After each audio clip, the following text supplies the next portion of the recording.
राधे राधे सभी को, जय माता दी। कैसे हैं आप सब? आशा करती हूँ आप सब स्वस्थ होंगे, मस्त होंगे। तो आज के वीडियो में हम जानेंगे देवउठनी एकादशी के बारे में।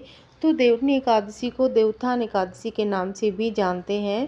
कहते हैं इस दिन भगवान श्री हरि विष्णु 4 महीने की योग निद्रा से जागते हैं।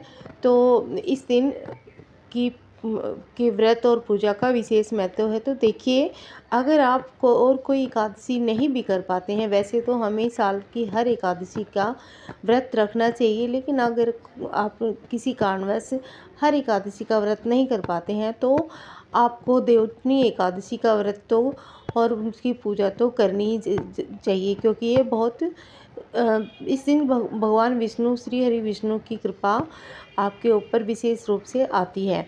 तो इस दिन आप व्रत कीजिए, पूजा कीजिए। तो उसके लिए आपको सबसे पहले सूर्योदय से पहले आपको उठकर स्नान कर लेना चाहिए। इसके बाद भगवान विष्णु की पूजा का संकल्प करना चाहिए और दिन भर आज के दिन जब भगवान श्री हरि विष्णु ने जब अपने नेत्र खोले थे तो सबसे पहले उन्होंने तुलसी माता के दर्शन किए थे। तो कुछ लोग आज के दिन भगवान शालिग्राम और तुलसी माता का विवाह भी कराते हैं, तुलसी विवाह भी कराते हैं। लेकिन अगर आप तुलसी विवाह नहीं करते हैं तो भी आपको पूजा में, देवउठनी एकादशी की पूजा में आपको तुलसी माता को ज़रूर स्थापित करना चाहिए और उनका पूजन करना चाहिए। तो चौकी के पास ही आपको तुलसी माता को विराजमान कर लेना चाहिए। उसके तो उस दिन आपको स्नान करने के पानी में एक चुटकी हल्दी डालनी चाहिए और उससे ही स्नान करना चाहिए। और आपको जहाँ तक संभव हो सके पीले रंग के वस्त्र धारण करने चाहिए। इसके बाद आपको उत्तर दिशा में या पूर्व दिशा में आपको एक चौकी बिछानी है और उसके ऊपर पीले रंग का वस्त्र बिछाने के बाद आप भगवान विष्णु और माता लक्ष्मी की मूर्ति या कोई भी प्रतिमा उस पर स्थापित करते हैं और आपको व्रत का संकल्प भी ज़रूर लेना है। अगर आपने व्रत की शुरुआत कभी भी एकादशी व्रत की शुरुआत नहीं करी है तो आज के दिन ये बहुत ही अच्छा दिन होता है एकादशी व्रत करने की शुरुआत का। इस दिन वैसे कई लोग कलश की स्थापना करते हैं। अगर आप कलश स्थापना करते हैं तो बहुत अच्छी बात है। आप दीप कलश या श्री कलश की स्थापना इस दिन कर सकते हैं, ये बहुत ही अच्छा माना जाता है। लेकिन मैं आपको बहुत ही सरल विधि बता रही हूँ। तो उसके लिए आपको एक लोटे में जल ले लेना है और उसके बाद हमें तिल का आसन दे के भगवान गणेश जी को स्थापित कर लेना है और उसके बाद हमें दिया जलाना है।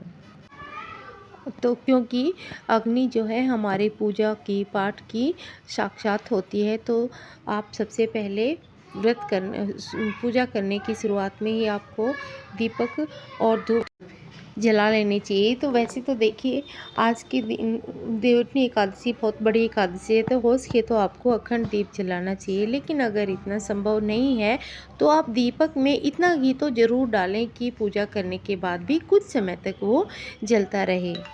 तो इसके बाद हमें हल्दी का तिलक करना है और उसके बाद हमें वस्त्र स्वरूप में कलावा अर्पित करना है। अक्षत की जगह हम तिलों और हमें पूजा में अक्षत यानी कि चावल यूज़ नहीं करने हैं, क्योंकि एकादशी के दिन हम चावल का प्रयोग नहीं करते हैं। तो उसकी जगह पे आप तिल का प्रयोग कर सकते हैं। उसके बाद हमें, अगर आपके घर में भगवान ठाकुर जी विराजमान हैं तो आप उनका दूध से स्नान करवाइए। अगर आपके पास में दक्षिणावर्ती शंख है तो आप उससे ही भगवान का स्नान कराइए और आप उनको भी वहीं पर विराजमान करिए। उसके बाद आप भोग लगाइए। तो भोग आज के दिन विशेष रूप से सिंघाड़े का होता है, क्योंकि माता लक्ष्मी भी विराजमान है। तो आप सफ़ेद वस्तु का भोग जरूर लगाएं। आप बतासे का या फिर मखाने की खीर का भी भोग लगा सकते हैं। इसके बाद आप कोई भी ऋतु फल ले सकते हैं, मेवा मिश्री ले सकते हैं। तो देखिए, आप अपनी सामर्थ्य के अनुसार किसी भी चीज़ का भोग लगा सकते हैं।